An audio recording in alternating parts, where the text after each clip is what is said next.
Hello, this is Chef Anna. Today I would like to welcome you to my kitchen. I would like to show you how to make easy recipes.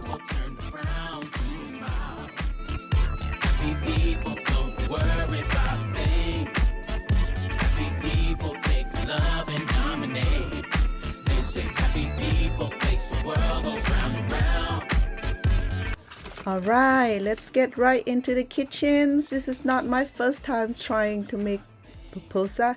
I attempted a few times so that I can get it right. And I started off with 4 cups of Maseca flours, which are the corn flours. And if I don't pronounce it right for the native, please forgive me. For your informations, I have listing complete ingredients and recipes under the descriptions of these videos. Please click on them so that way you will have the ingredients ready and the recipe ready to go.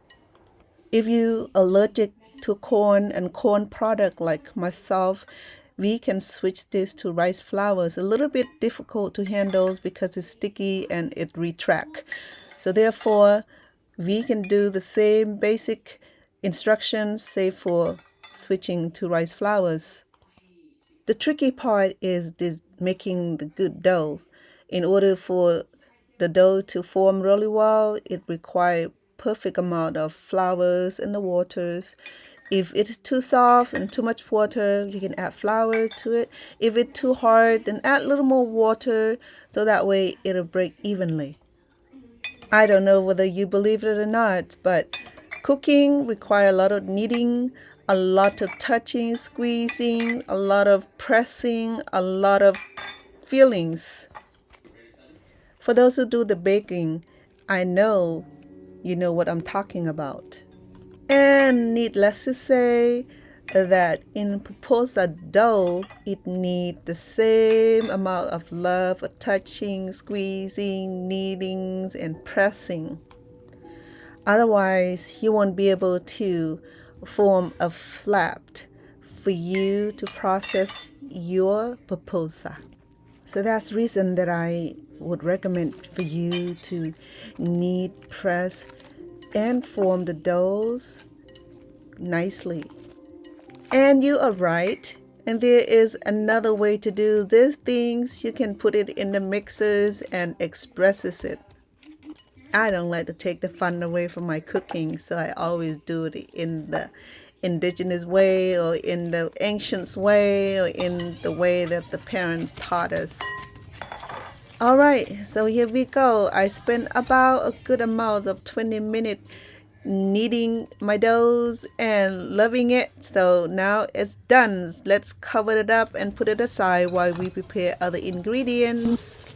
As you have observed that I did not pour the whole cups of water into the flours, I gradually add a little bit at a time. This process helps us control the doughs better. You know what? Making pupusa is not that simple, but once you get a hang of it, it becomes easier. Believe me, you will. Alright, good job on the dough if you follow me along. Next thing we would like to do is to make the fillings of the pupusa. The next step is to dice up the cloves, the garlics, then chop up the onions and tomatoes. Get it ready. So today I'm doing extra work because I not only do the shrimp fillings, I also do the turkey fillings because some of my family don't eat shrimps or seafood, and when I do this I have to do double of the work, but it's alright. Like I said, cooking is my life, so I enjoy this, so that way I'm not breaking anybody's neck. To flavor up my fillings by roasting the garlic until it's golden brown, and then add the chopped onions and tomatoes, followed by the cummins, a little bit of sugar, some salt, some chicken bouillons, black peppers, and you ready to roll. You also notice that once shrimp cooked thoroughly, it'll be really nice pink color, and the vegetables is soft and ready to remove it from the stove. The next step is making the turkey fillings. Note, you can do this with beef, chickens. I haven't tried fish yet. I might try next time. We just follow the previous step, cooking the shrimp. Say for the turkey, will require a lot more time to cook it down. As you know that I don't like anything that is poorly cooked or undercooked. I love it when it's a little bit overcooked, especially for health and safety reason. And if you are vegetarian or vegan, you're welcome to exclude all of this process. But just doing the vegetables, I love spinach and cheese pupusa. And if you don't eat cheese, you're welcome to add tofu, legumes, anything that will fit into your diet. You're welcome to do so. You know what? I have tried yams and taros, and then the root product also work well for the fillings. I have tried squash, zucchinis, and the rest of other vegetables, kales perhaps. I know it sounds strange, it's not the original recipe, but you can be creative enough to feed your family and that suit your health. And that's what it is when you cook. You can do whatever you like in your own style, your own signature way. You don't have to follow anybody's rules or regulations or technique. Do your own. Create your own originality. The next step is also important for the fillings. Start with chopping by using the food processor or just chopping on the cutboard until it's medium fine, not fine. As long as medium fine, you are right. Because I'm doing extra work for the fillings, remember I have the turkeys and the shrimps, so I have to do those separately. As for the cheese, I add it into the grinders and mix them with the meat. If you don't like the mozzarella cheese, you can add the cheese of your choice, or if you don't eat dairy product, then do not add any of this cheese. You will be fine. Also, you can substitute those with legumes or tofu or any nut of your choice. It will be perfect.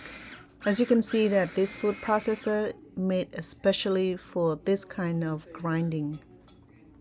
And it was given to me by my baby daughter, Jenda. Thank you, sweetheart, for making my cooking so relevantly easy and convenient. Thank you, love. And I'm sorry that I'm doing extra meat today. I could have done this singly so that way I do not take up all the times. But if you just be patient with me for the next few moments, it will be so rewarding once we've done all of these preparations, and I promise you that.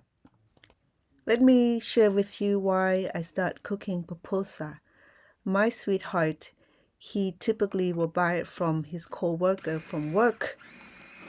And then he was saying that, sweetheart, why don't you learn how to make pupusa? That way I don't have to buy it from my co-worker.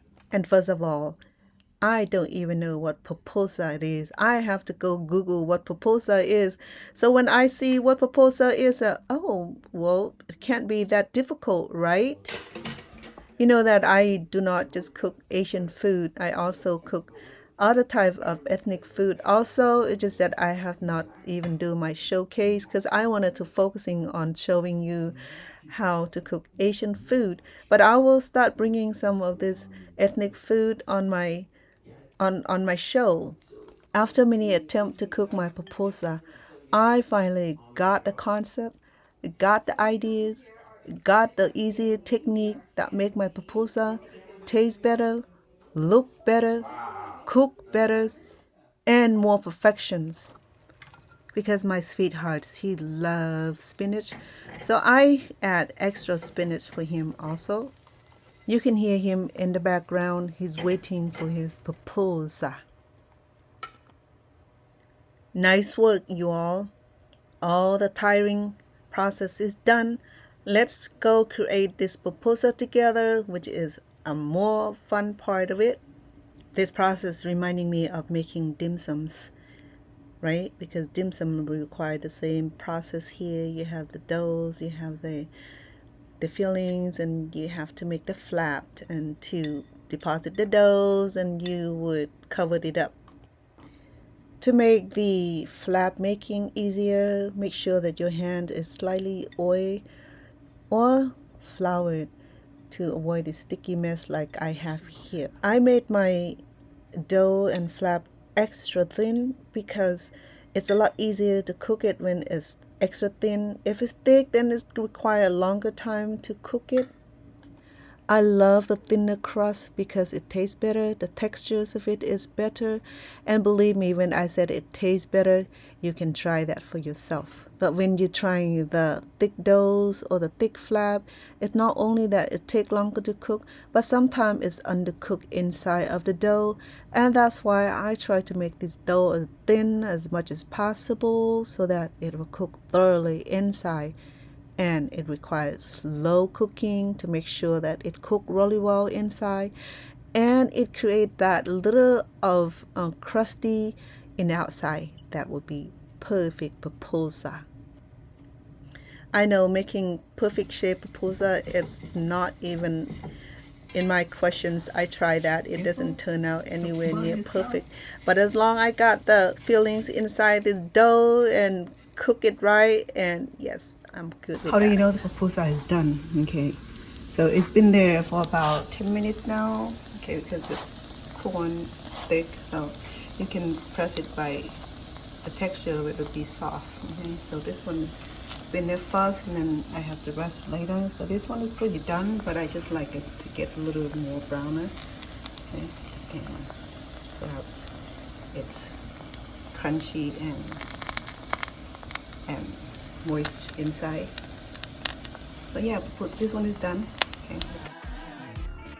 They say happy people makes the world go round and round. Happy people turn around to a smile. Happy people don't. What is coditas without the dipping, right? Here I just do simple guacamoles to dip my pupusa or coditas. As for the pickles or the coditos, I will have another videos available for you. And today our cooking had come to conclusions. I hope that you will enjoy this episode. If you do, please help by clicking like, share, and subscribe. And for those who are new to my channels, welcome. And for those who returner, welcome back. Appreciate your support as always. This cooking today is important because it's cultural unities, and I hope you enjoy it also. They say happy people makes the world go